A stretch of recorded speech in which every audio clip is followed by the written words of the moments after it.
Setelah seluruh bangsa itu selesai menyeberangi sungai Yordan, berfirmanlah Tuhan kepada Yosua, demikian. Pilihlah dari bangsa itu 12 orang, seorang dari tiap-tiap suku, dan perintahkanlah kepada mereka demikian. Angkatlah 12 batu dari sini, dari tengah-tengah sungai Yordan ini, dari tempat berjejak kaki para imam itu. Bawalah semuanya itu ke seberang, dan letakkanlah di tempat kamu akan bermalam nanti malam. Lalu Yosua memanggil ke-12 orang yang ditetapkannya dari orang Israel itu, seorang dari tiap-tiap suku. Dan Yosua berkata kepada mereka, menyeberanglah di depan tabut Tuhan Allahmu ke tengah-tengah sungai Yordan, dan angkatlah masing-masing sebuah batu ke atas bahumu, menurut bilangan suku orang Israel, supaya ini menjadi tanda di tengah-tengah kamu. Jika anak-anakmu bertanya di kemudian hari, apakah artinya batu-batu ini bagi kamu?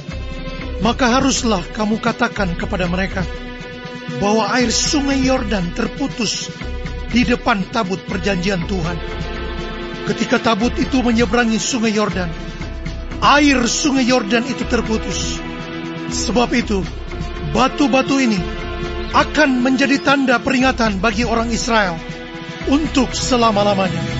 Maka orang Israel itu melakukan seperti yang diperintahkan Yosua. Mereka mengangkat 12 batu dari tengah-tengah sungai Yordan, seperti yang difirmankan Tuhan kepada Yosua, menurut jumlah suku Israel. Semuanya itu dibawa merekalah ke seberang, ke tempat bermalam, dan diletakkan di situ. Pula Yosua menegakkan 12 batu di tengah-tengah sungai Yordan itu, di tempat bekas berjejak kaki para imam pengangkat tabut perjanjian itu. Batu-batu itu masih ada di sana sampai sekarang. Para imam pengangkat tabut itu tinggal berdiri di tengah-tengah sungai Yordan, sampai selesai dilakukan segala yang diperintahkan Tuhan kepada Yosua untuk disampaikan kepada bangsa itu, sesuai dengan segala yang diperintahkan Musa kepada Yosua. Maka menyeberanglah bangsa itu dengan cepat-cepat. Ketika seluruh bangsa itu selesai menyeberang, maka menyeberanglah tabut Tuhan itu serta para imam di depan mata bangsa itu. Juga Bani Ruben, Bani Gad, dan suku Manasye yang setengah itu menyeberang dengan bersenjata di depan orang Israel itu, seperti yang dikatakan Musa kepada mereka. Kira-kira 40.000 orang yang siap untuk berperang menyeberang di hadapan Tuhan ke dataran Yeriko untuk berperang. Pada waktu itulah Tuhan membesarkan nama Yosua di mata seluruh orang Israel, sehingga mereka takut kepadanya, seperti mereka takut kepada Musa seumur hidupnya. Berfirmanlah Tuhan kepada Yosua, demikian. Perintahkanlah para imam pengangkat tabut hukum Allah itu, supaya naik dari sungai Yordan. Maka Yosua memerintahkan kepada para imam itu, demikian. Keluarlah dari sungai Yordan. Ketika para imam pengangkat tabut perjanjian Tuhan itu keluar dari tengah-tengah sungai Yordan, dan baru saja kaki para imam itu dijejakkan di tanah yang kering, maka berbaliklah air sungai Yordan itu ke tempatnya, dan mengalir seperti dahulu dengan meluap sepanjang tepinya. Bangsa itu telah keluar dari sungai Yordan pada tanggal 10 bulan pertama, dan mereka berkemah di Gilgal, di batas timur Yeriko. Ke-12 batu yang diambil dari sungai Yordan itu ditegakkan oleh Yosua di Gilgal. Dan berkatalah ia kepada orang Israel, demikian. Apabila di kemudian hari anak-anakmu bertanya kepada ayahnya, apakah arti batu-batu ini? Maka haruslah kamu beritahukan kepada anak-anakmu, begini, Israel telah menyeberangi sungai Yordan ini di tanah yang kering. Sebab Tuhan Allahmu telah mengeringkan di depan kamu air sungai Yordan, sampai kamu dapat menyeberang seperti yang telah dilakukan Tuhan Allahmu dengan laut Teberau yang telah dikeringkannya di depan kita, sampai kita dapat menyeberang, supaya semua bangsa di bumi tahu bahwa kuat tangan Tuhan, dan supaya mereka selalu takut kepada Tuhan Allahmu.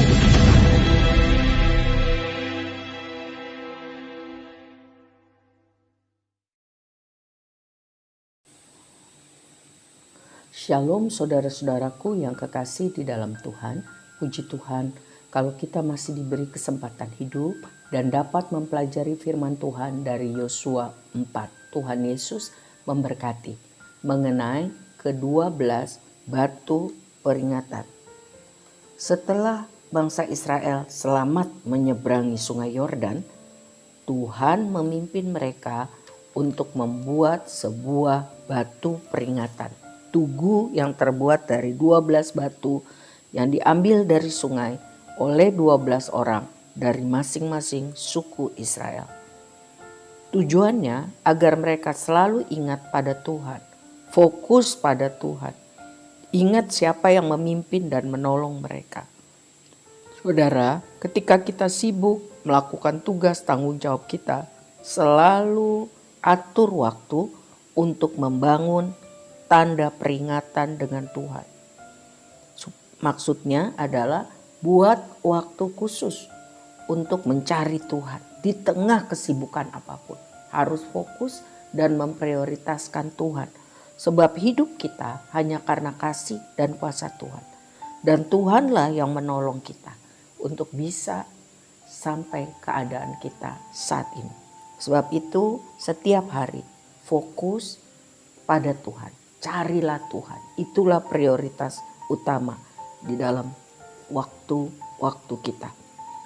Ayat 21 dan seterusnya mengenai tugu peringatan yang dibuat dari 12 batu akan menjadi monumen yang terus mengingatkan tentang hari itu ketika bangsa Israel karena anugerah Tuhan dapat menyeberangi sungai Yordan pada tanah yang kering. Tuhan melakukan mujizat. Anak-anak mereka, cucu-cucu mereka akan melihat batu itu dan mendengar kisah itu.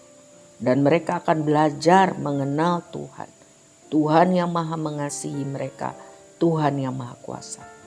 Saudara, milikilah tradisi untuk membantu anak-anak kita, cucu-cucu kita belajar mengenal karya Tuhan di dalam kehidupan kita.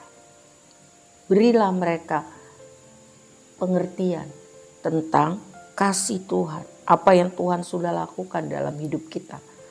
Tuhan mengampuni kita, Tuhan menyelamatkan kita, Tuhan menjawab doa kita, Tuhan memenuhi kebutuhan kita. Supaya keturunan kita tahu siapa Tuhan yang sesungguhnya. Dan mereka secara pribadi boleh menerima Tuhan sebagai juru selamat dan hidup mengasihinya. Supaya jangan dunia, hal-hal yang buruk itu yang menguasai hidup mereka. Itu salah satu tugas tanggung jawab orang tua. Yosua 24 ayat 15b mencatat, kata Yosua, aku dan seisi rumahku, kami akan beribadah kepada Tuhan. Kiranya Tuhan tolong kita sebagai orang tua untuk sungguh-sungguh dimampukan melaksanakan tugas tanggung jawab kita, mengajar, mendidik, dan menjadi teladan yang baik kepada keturunan kita, agar mereka semua boleh percaya dan hidup mengasihi Tuhan. Amin.